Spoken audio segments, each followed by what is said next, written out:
J'ai envie que ma fille fasse ce qu'elle a envie de faire et je crois que c'est vraiment l'idée de parents de se dire que nos enfants puissent aller au bout de leurs rêves et je ne crois pas que toutes les petites filles ont envie d'être Miss. Sandra Bisson, 39 ans, je suis originaire de la Guadeloupe, ex-Miss Guadeloupe 2001 et c'est vrai que depuis maintenant 2 ans, je développe mon activité en tant que consultante en communication où j'accompagne un certain nombre de créateurs d'entreprises ou de marques dans leur développement au national ou inversement sur la Guadeloupe.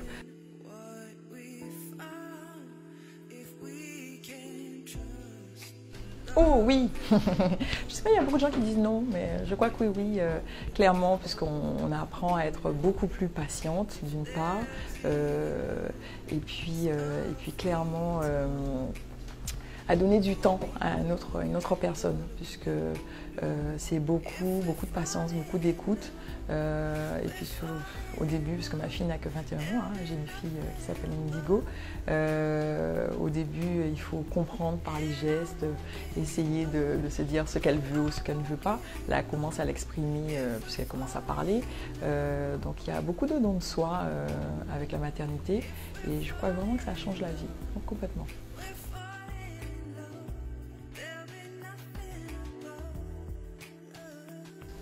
Oh non, qu'elles fassent ce qu'elles veulent. Heureusement, je crois que j'ai envie que ma fille fasse ce qu'elle a envie de faire. Et je crois que c'est vraiment l'idée de parents de se dire que nos enfants puissent aller au bout de leurs rêves. Et je ne crois pas que toutes les petites filles ont envie d'être Miss. Si elle veut être pilote, allons-y. J'ai vraiment envie qu'elle puisse vivre et découvrir ce qui elle la passionne. Pas qu'elle vive à travers sa maman ou ce que sa maman peut faire dans la vie.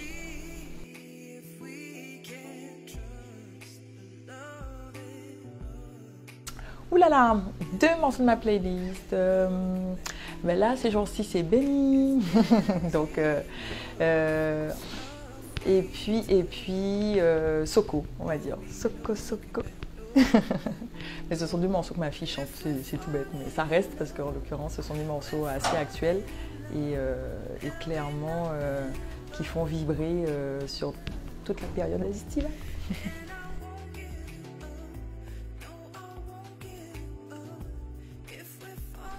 Oh, Bébélé. Bah oui, assurément. Oui, trop bon le Bébélé.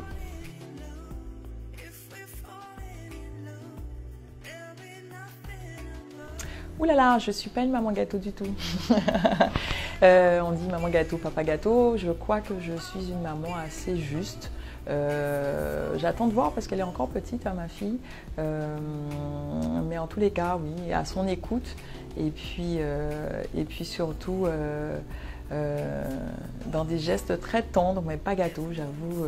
Quand il faut la reprendre, je la reprends. Et je crois qu'on dit souvent que c'est très tôt que ça commence, l'éducation. Et je crois que j'y suis déjà avec cette idée de pouvoir éduquer ma fille au mieux en suivant les gestes et les conseils de mes aînés, avec vraiment cette envie qu'elle puisse évoluer, grandir dans de bonnes conditions.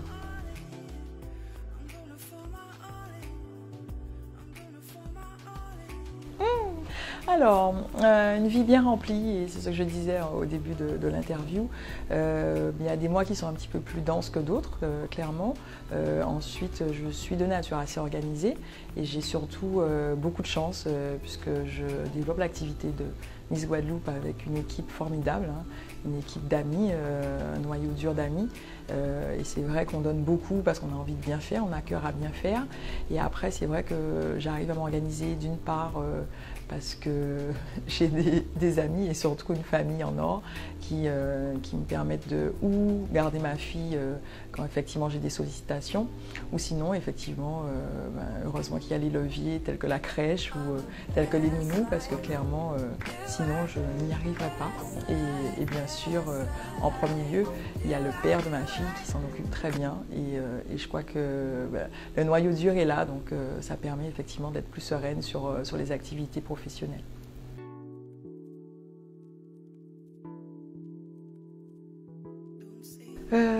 Miss Guadeloupe, c'était pas un rêve de petite fille comme pour beaucoup. J'avoue avoir été sollicitée, poussée à me présenter à l'élection de Miss Guadeloupe et je crois que les gens qui l'ont fait à l'époque ont bien fait puisque j'ai pu rencontrer des personnes exceptionnelles, en la personne notamment de Madame Emmanuelle Josette, qui était à l'époque déléguée régionale pour Miss France d'une part, mais qui est devenue ma confidente et qui avait toujours et qui a toujours les bons mots et les bons conseils puisqu'elle en a encore aujourd'hui pour moi et je crois que c'est effectivement c'est un petit peu d'avis général et je me disais j'avais le potentiel de me présenter avec, je mesure 1m78 donc déjà à l'époque et c'est vrai que je me suis présentée par un certain nombre de circonstances et notamment je travaillais à l'époque et l'entreprise avait un petit peu de mal donc j'avais plus de temps à consacrer à une autre activité, en l'occurrence à celle de Miss Guadeloupe puisque c'était un mois de préparation à l'époque déjà et il fallait donner de sa personne en énergie et j'ai vraiment pu apprécier tous les préparatifs sachant que ça apporte, c'est vraiment une école de la vie Miss Guadeloupe et je conseille à toute jeune fille de le faire.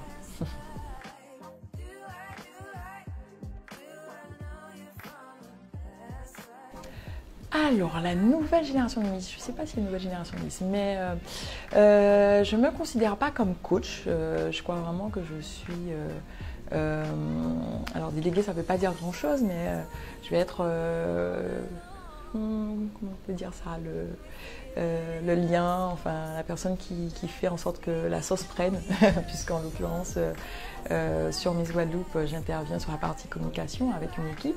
Et après, effectivement, c'est plus l'idée de pouvoir coordonner les équipes et tirer le meilleur de chacun, sachant qu'effectivement, il y a des coachs qui interviennent, coach en développement personnel notamment, coach sportif également, mais je ne suis pas une coach, je suis peut-être plus effectivement la personne qui fait en sorte que tout le monde puisse trouver sa place et que la sauce prenne et que justement à la fin on ait une Miss qui soit la meilleure possible pour nous représenter à l'international et déjà ici qu'elle puisse défendre des causes qui l'interpellent et puis qu'on ait effectivement cette magie qu'on a grâce aux élections de Miss avec cette beauté intelligente comme j'aime à dire.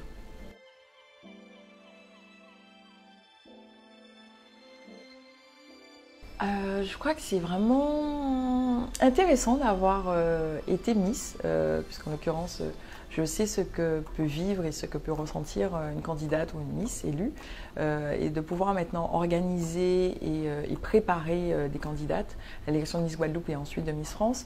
On a une vision qui est plus globale, puisque c'est vrai que moi j'ai toujours voulu organiser depuis très jeune. J'avais dit, et déjà à l'époque de Miss Guadeloupe, il y a maintenant 20 ans, j'avais dit oui, je veux créer mon agence d'événementiel et être derrière finalement. Aujourd'hui, j'arrive à pouvoir organiser, et pas seulement Miss Guadeloupe, un certain nombre d'événements.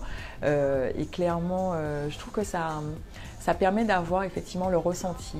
Et quand on a le ressenti, forcément, on est plus empathique et on peut au mieux, pas seulement pour les partenaires ou pour les personnes qui regardent, mais aussi pour les demoiselles qui le vivent, faire les choix et faire les bons choix.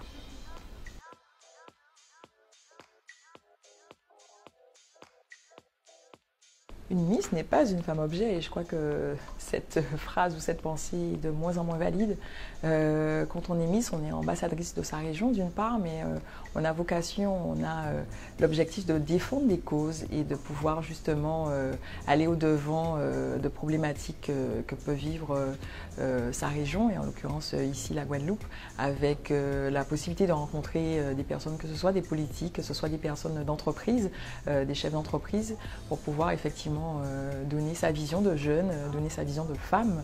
Et je crois que nos deux représentantes, que ce soit Ophélie ou Clémence pour le comité Guadeloupe Label, le font assurément bien. Et toutes celles qui sont passées avant également, puisque ça nous permet effectivement de pouvoir dire des choses un petit peu pas mieux, mais en tout cas avoir une portée plus grande, de fait effectivement de pouvoir passer en radio ou être sollicité pour des interviews télé ou sur le digital également, sur les nouveaux supports digitaux.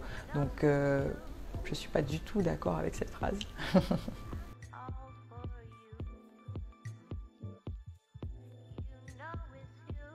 Ouh là, conseil beauté. Conseil beauté. Bon, ils sont assez classiques mes conseils, hein. C'est bien dormir, bien manger et puis surtout boire de l'eau. Et après, c'est vrai que le plus possible, se nettoyer le visage matin et soir. Avec, moi j'ai une brosse qui est juste magique. Et ensuite, effectivement, c'est les soins d'hydratation, de gommage pour pouvoir avoir une peau éclatante. Et puis je crois que la beauté en dehors effectivement des gestes, la beauté elle est vraiment intérieure. Donc cultiver le bien, éviter effectivement les personnes qui sont néfastes à votre sérénité et à votre bonheur. Et puis toujours positiver. Moi, mon leitmotiv c'est souriez à la vie, elle vous sourira.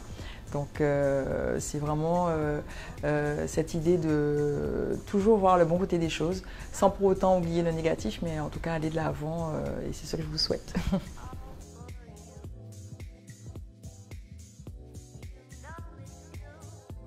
Plage, rivière ou hamac?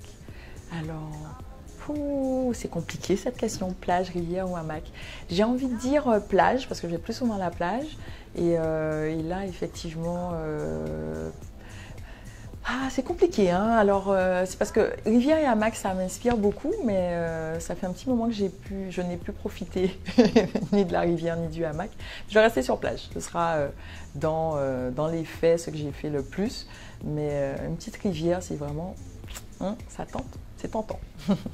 Pas mal hein, quand même l'équipe Maman Charrette, non, j'ai envie de dire, ils sont très posés, j'ai l'impression que ouais, c'est une équipe très posée et puis très à l'écoute, puisqu'en l'occurrence pour trouver un petit créneau pour faire cette interview, ça n'a pas été hyper évident, donc merci pour votre compréhension hein, à toute l'équipe, à ceux qui sont derrière la caméra et ceux qui sont derrière les écrans, et puis vraiment suivez Maman Charrette, puisque c'est un support qui mérite d'être là, puisqu'on a toujours besoin de conseils, toujours besoin de savoir un petit peu comment ça fonctionne pour les autres.